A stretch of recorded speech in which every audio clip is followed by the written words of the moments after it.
Well, the New South Wales Hunter and Upper Hunter regions are in lockdown for at least 1 week over concerns the virus is spreading across the state.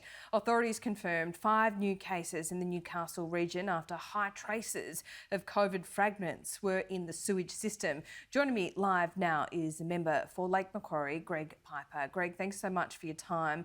It appears this has happened because someone in Western Sydney broke the rules, broke the ring of steel around Sydney, went up to a beach there and then infected some mates. You must be ropeable.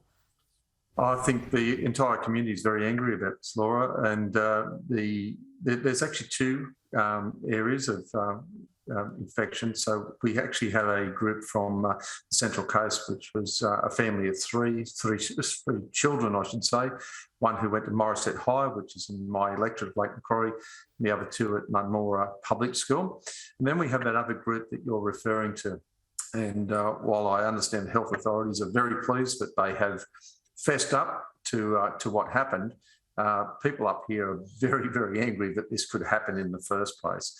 We've been watching the risk very close to our borders, and now it's crossed, and we're feeling the lockdown. So hopefully this ends very quickly.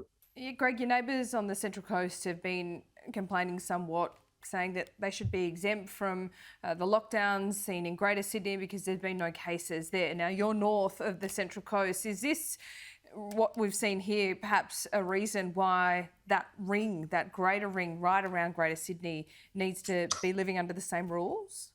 Laura, there's a couple of things there. There was a good argument to say that the boundary for movement from the Greater Sydney area should have been brought back to the Hawkesbury, a much more controllable point. And yes, it would impact on a lot of people who travel, commute from the Central Coast, particularly around that Gosford and northern or southern Wyong area to Sydney every day. However, that would have been a much more sensible thing. I have a lot of sympathy for people on Central Coast that were there for a long time without any COVID being detected there. And yet there was this high flow of people from the Greater Sydney area. Now, once they came through there, they could come all the way to the Lake Macquarie boundary, and from there they could travel 50 kilometres without any requirement for a weekly COVID test. That would take them all the way to Maitland, right through Newcastle and up to Port Stephens. So it really was a very questionable strategy in my view. Okay, well, you've also seen a few doses of the vaccine diverted away from your area to Western Sydney. You'll get it back soon, as I understand it.